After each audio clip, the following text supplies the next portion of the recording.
با عرض سلام خدمت دوستان. امروز میخوام یه دونه دستگاه بخارساز سرد رو تعمیر کنیم.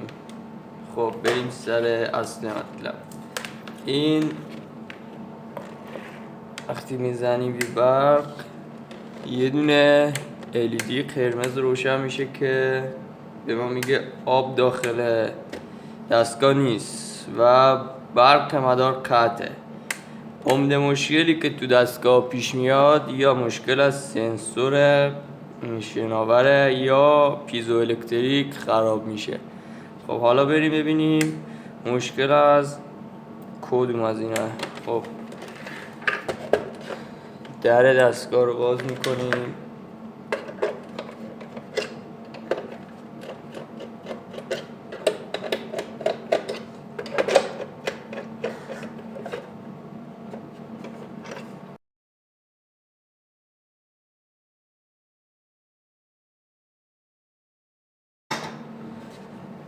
همونطور که میبینید سنسورم سیمش اومده این قسمت. این سنسور مثل یک کلید عمل میکنه تا وقتی که این شناور ما بالا نیومده پایین گیر کرده چراغ قرمزه، وقتی که شناور آب بره داخلش میاد بالا و چراغ حالا فعال میشه، یا به رنگ سبز در میاد یا به رنگ های دیگه. خب برای اینکه ما مطمئن بشیم پیزو الکتریک ما سالم هست یا سالم نیست، سنسور رو خودتون به صورت دستی اتصال کوتاه کنید. سیم شما قطع کردم. خب سر سیما رو لخ کنید و به هم بپیچونید. خب الان سنسور ما یک سره شد. خب الان اگه من بزنم به برق متوجه میشی. خب همونطور که میبینید چراغ قرمزه و وقتی من این دو تا سیما رو به هم بزنم آبی میشه، ولی چون پیزو الکتریک فکر کنم خرابه آبم بریزیم داخلش. خب دوستان من یه ذره آب میریزم داخلش.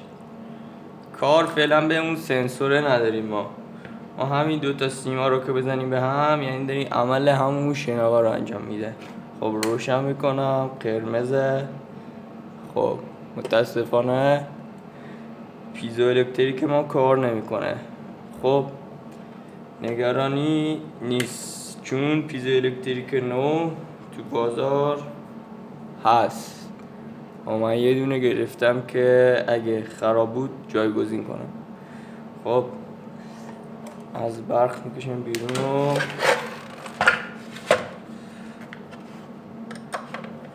سنسور پیزو الکتریک ما دو تا پیچ داره. اکثر دستگاه بخارساز سیستمشون مثل همه و تفاوت خاصی نداره.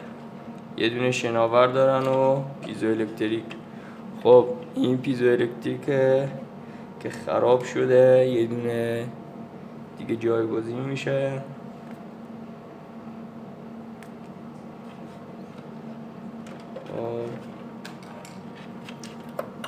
چیز خاصی نداره و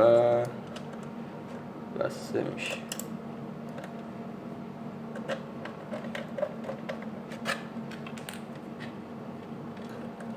حتما وقتی پیزو رو باز میکنید این رسوبایی که تهش گرفته رو کاملا تمیز کنید که نشتی نداشته باشه بعدا. خب سیما رو هم اتصال بدین به جای پیزو قبلی و بزنید به برق و تست کنید. اگرم برد تغذیه مشکل پیدا کرده بود اونو تو آموزش‌های بعدی میذارم. فعلا خرابی دستگاه ما احتمال خیلی زیاد از پیزو است. اگر هم پیزو نداشتین سنسوری که گفتم رو یکسره کنید و ولتاژ دو سر پیزو رو بگیرید. باید روش نوشته 34 ولت برق داشته باشه که نشونه اینه که تغذیه‌تون سالم هست یا سالم نیست. آبش هم یادم رفت خالی کنه. خب من اینو میزنم مجدد به برق. خب همچنان چراغ ما قرمزه چون سیمای سنسور رو به هم نزدیم. کمی آب میریزم داخل دستگاه. خب درجهش هم زیاد کنم که مشخص بشه تو فیلم. خب من این دوتا سیما رو که بزنم به هم، همونطور که میبینید کاملا سالمه و داره کار میکنه. خب یه نکته هم بگم بابت این سنسور، اگر شما اینا هم وصل نکنید، اگر خراب بود سنسورتون هیچ مشکلی نداره، فقط باید مواظب دستگاه باشین. هر موقع آب مخزن تموم شد سریع اونو خاموش کنید، که اگه خاموش نکنید اتوماتیکش دیگه کار نمیکنه و برق رو قطع نمیکنه و پیزو رو میسوزونه. امیدوارم که کلیپ به کار اومده باشه. تا کلیپ های بعدی خدا نگهدار. حتما ما رو هم دنبال کنید، خوشحال میشیم.